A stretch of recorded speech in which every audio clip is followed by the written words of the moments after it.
کیا آپ بھی ایرانی ریال خریدنے جا رہے ہیں؟ تو ذرا رکیے، یہ ویڈیو آپ کے لیے۔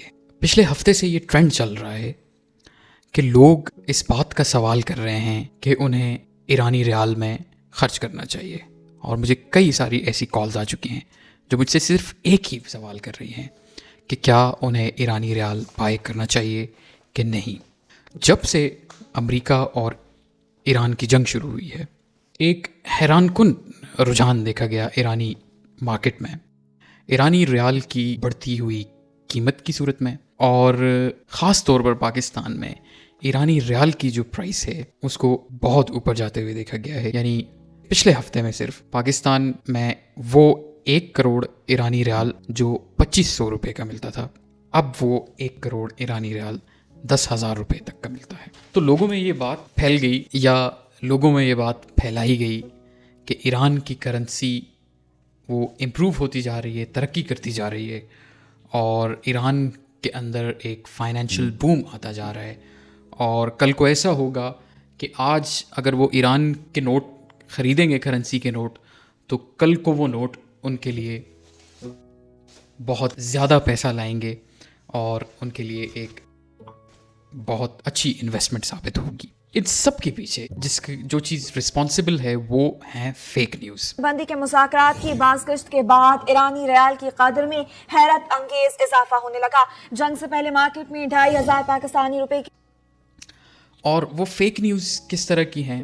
آپ کو یوٹیوب کے کئی تھم نیلز پہ، آپ کو کئی یوٹیوبرز کی ویڈیوز پہ، واٹس ایپ میسیجز پہ، ٹیکسٹ کے تھرو آپ کو یہ خبریں مل رہی ہوں گی، ایران کی اکانومی میں انقلاب آ گیا، امریکہ جنگ ہار گیا، اور جنگ جو ہے وہ ہارنے کی صورت میں ایران پر لگائے گئے سارے سینکشنز ختم کر دیے گئے، اور ایران کی معاشی صورتحال دن بدن بہتر ہوتی جا رہی ہے، اور میجیکلی سب کچھ بدل کر رہ چکا ہے۔ یہ سب بالکل غلط اور حقیقت سے کوسوں دور ہے۔ فیک نیوز کی وجہ سے پاکستان میں لوگ پاگلوں کی طرح ایرانی کرنسی خریدنے کے رجحان کی طرف بڑھتے جا رہے ہیں، بغیر کچھ سوچے ہوئے، بغیر اس بات کی انڈرسٹینڈنگ ہوتے ہوئے کہ آخر ایک ملک فائنینشلی، اکنامکلی وہ کس طرح ترقی کرتا ہے، یا ایسے کون سے انڈیکیٹرز ہیں جو کسی بھی ملک کی معاشی صورتحال کو بہتر بنا سکتے ہیں۔ تو اس سب فیک نیوز کا اور اس کرنسی سینسیشن کا جو رزلٹ ہے وہ بیسیکلی بڑھتی ہوئی کرنسی کی ڈیمانڈ ہے، نوٹس کی ڈیمانڈ ہے۔ اب آپ بھی جانتے ہیں، میں بھی جانتا ہوں، خود ایک سیلف ایکسپلینیٹری بات ہے کہ آپ کے پاس ایک پروڈکٹ ہے، اس کو خریدنے والے ایک آدمی ہے تو آپ اس پروڈکٹ کو اسی جینون پرائس پہ بیچو گے، لیکن اگر اس پروڈکٹ کو خریدنے والے 2 آدمی بھی ہیں یا 3 آدمی ہیں تو اس پروڈکٹ کے ملٹیپل خریدنے والوں کی وجہ سے آپ اپنی پرائس کو اوپر لے کے جاؤ گے۔ یہی بات ایران کی کرنسی کے ساتھ بھی ہے، خاص طور پر پاکستان کے کانٹیکسٹ میں۔ لوگوں کے اندر یہ سینسیشن کریٹ ہو گئی ہے کہ ایران کی کرنسی جو ہے وہ آسمان کی بلندیاں چھو جائے گی، اور وہ بالکل کروڑوں روپے تک وہ پہنچ جائے گی، اور کل کو وہ بالکل آپ کو کروڑ پتی بنا دے گی۔ یہ سینسیشن نے لوگوں کو پاگل کیا ہوا ہے، اور لوگ جو ہے ایرانین کرنسی خریدنے کے لیے جا رہے ہیں، جس کا ریپل ایفیکٹ یہ ہے، جس کا ڈومینین سائیکلک ایفیکٹ یہ ہے کہ وہ جو پرائس ہے کیش نوٹس کی جو بلیک مارکیٹ میں آ رہے ہیں اس کی پرائس بڑھتی جا رہی ہے۔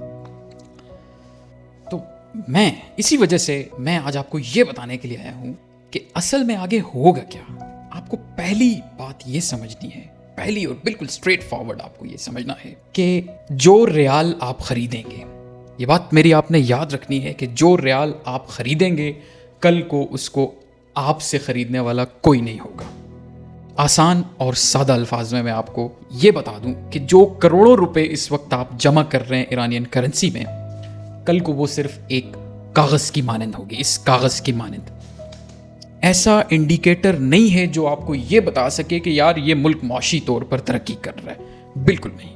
کسی بھی ملک کی معاشی ترقی کے انڈیکیٹرز میں سے، کسی بھی ملک کی معاشی ترقی کی عکاسی کرنے والے جو انڈیکیٹرز ہیں، کرنسی ان میں سے ایک بہت چھوٹا انڈیکیٹر ہے جو باقی سارے انڈیکیٹرز کے مطابق بالکل ویلیو نہیں رکھتا۔ یعنی ایک طرف باقی انڈیکیٹرز انڈیکیٹرز سورج کی روشنی کی مانند ہے، اور کرنسی ایک چھوٹی سی ٹارچ کے مانند ہے۔ یعنی اس پورے ملک کا پولیٹیکل سسٹم، اس پورے ملک کی اکنامک سسٹم اس پورے ملک کا انٹرنیشنل ارینا میں اس کا stature, these are the all things that actually form you کہ وہ ملک کہاں کھڑا ہے. اور آج اگر آپ کو کسی ملک کے بارے میں یہ ساری چیزوں کا پتہ ہے تو کل آپ کو ڈیفینیٹلی اس کے آپ کو مستقبل کا پتہ ہوگا. تو سمجھنے کی یہ بات ہے, اور سوال یہ ہے کہ آخر ایسی کون سے انڈیکیٹرز ہیں جو یہ بتا سکتے ہیں کہ کل کو ایران جیسا ملک جو آج جنگ سے دوچار ہے, جو آج معاشی پابندیوں سے دوچار ہے, جو آج سماجی مشکلات سے دوچار ہے, جو آج دنیا کے انٹرنیشنل سسٹم میں گلوبل ڈسکنیکٹیوٹی سے دوچار ہے, آخر وہ ایران کل کو کہاں کھڑا ہوگا. یہی بات اس بات کا فیصلہ کرے گی کہ جو آپ کے پاس کروڑوں روپے جو آپ نے جمع کیے ہیں یا آپ جمع کرنے جا رہے ہیں ایرانین کرنسی میں, کل کو ان کی حیثیت ایک ردی کے برابر ہوگی یا وہ واقعی میں کچھ حیثیت رکھیں گے. تو پہلی چیز اس میں پولیٹیکل سٹیبلٹی, یعنی پولیٹیکل سٹیبلٹی سے مراد اس ملک کی سیاسی سچویشن. کوئی بھی ملک, کسی بھی ملک کا ترقی کرنا, یہ بات میری آپ نے ہمیشہ یاد رکھنی ہے کہ کسی بھی ملک کا ترقی کرنا اس کے سیاسی صورتحال پر ڈیپینڈ کرتا ہے. اگر اس ملک کی سیاسی صورتحال جنگ زدہ ہو, اگر اس ملک میں لیڈرشپ کی سٹیبلٹی نہ ہو, لیڈرشپ کا آپ کو آئیڈیا نہ ہو کہ کل کو یہی لیڈرشپ ایگزسٹ کرے گی کہ نہیں, اگر اس ملک میں جنگیں ہوں, فساد ہوں, دہشت گردی ہو, تو آپ اس بات کو یاد رکھیں کہ یہ وہ مسائل ہیں جو اس ملک کو پولیٹیکلی انسٹیبل بنا رہے ہیں. اور ان سب مسائل کی موجودگی میں اس ملک میں کاروباری سرگرمیاں, اس ملک میں باہر سے ملٹی نیشنل کمپنیز کا آنا. When people talk about the potential of Iran, it's usually in the context of proven oil and gas reserves. But Western companies are seeing this country as one of the last big emerging markets that has scale. The Middle East and North Africa represents a market of over 350 million people, bigger than the United States, and Iran makes up 77 million, or a fifth of that. بالکل نہیں possible. یہ سب محض ایک خواب ہے جو political stability کے بغیر نہیں پورا ہو سکتا. تو economic stability is dependent on political stability. This is what you need to understand and you have to understand before making any decision. دوسری اور انتہائی اہم چیز وہ ہے معاشی انڈیکیٹرز. آپ نے ایران کی کرنسی میں انویسٹ کرنا ہے, یا آپ نے ایران میں کسی پروڈکٹ میں ہی انویسٹ کرنا ہے, یا آپ نے ایران میں جا کر کوئی کمپنی کیوں نہیں کھولنی, یا آپ نے ایران میں ڈیجیٹل مارکیٹنگ ہی کیوں نہیں کرنی. آپ نے ایران میں جو بھی کرنا ہے وہ اس کے اکنامک انڈیکیٹرز پہ منحصر ہونا چاہیے کہ ملک اپنی معاش کو لے کر وہ آج کدھر کھڑا ہوا ہے, وہ اپنی اکانومی کو لے کر وہ آج کہاں کھڑا ہوا ہے. اور وہ سارے انڈیکیٹرز جیسا کہ کرنٹ اکاؤنٹ ڈیفیسٹ اس ملک کا اگر وہ کنٹرول میں ہے, یا اس ملک میں ایکسپورٹس کی ریشو اگر امپورٹس سے کم ہے, یا اگر اس ملک میں ریمیٹنسز بہت کم آ رہے ہیں, وہاں پر فسکل ڈیفیسٹ ہے. یہ اور سب سے ضروری بات کہ وہ ملک ایک گلوبل فائنینشیل سسٹم کے ساتھ جڑا ہوا ہے کہ نہیں ہے, جو انتہائی بنیادی بات ہے. Cash means bank and bank means it must be connected with the international financial system, and if it is not then it is worth لیس.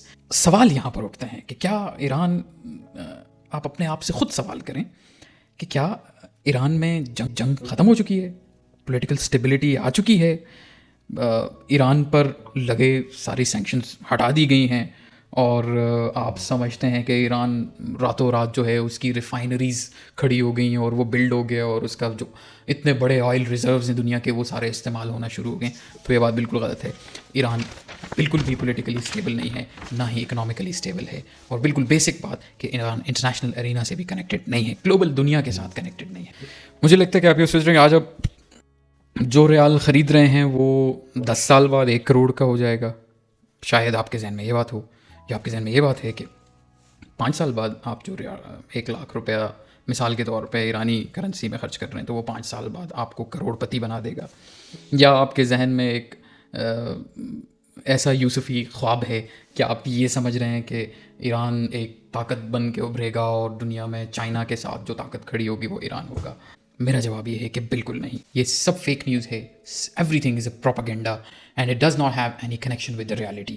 میں آپ کو بتا چکا ہوں کہ کسی بھی ملک کی اکانومی جو ہے وہ اس کی پولیٹیکل اسٹیبلٹی اور economic stability, again both are interdependent, دونوں ایک دوسرے پر انٹر ڈیپینڈنٹ ہیں, دونوں کا ہونا ضروری ہے. Political stability basically brings the economic stability, manifest into economic stability.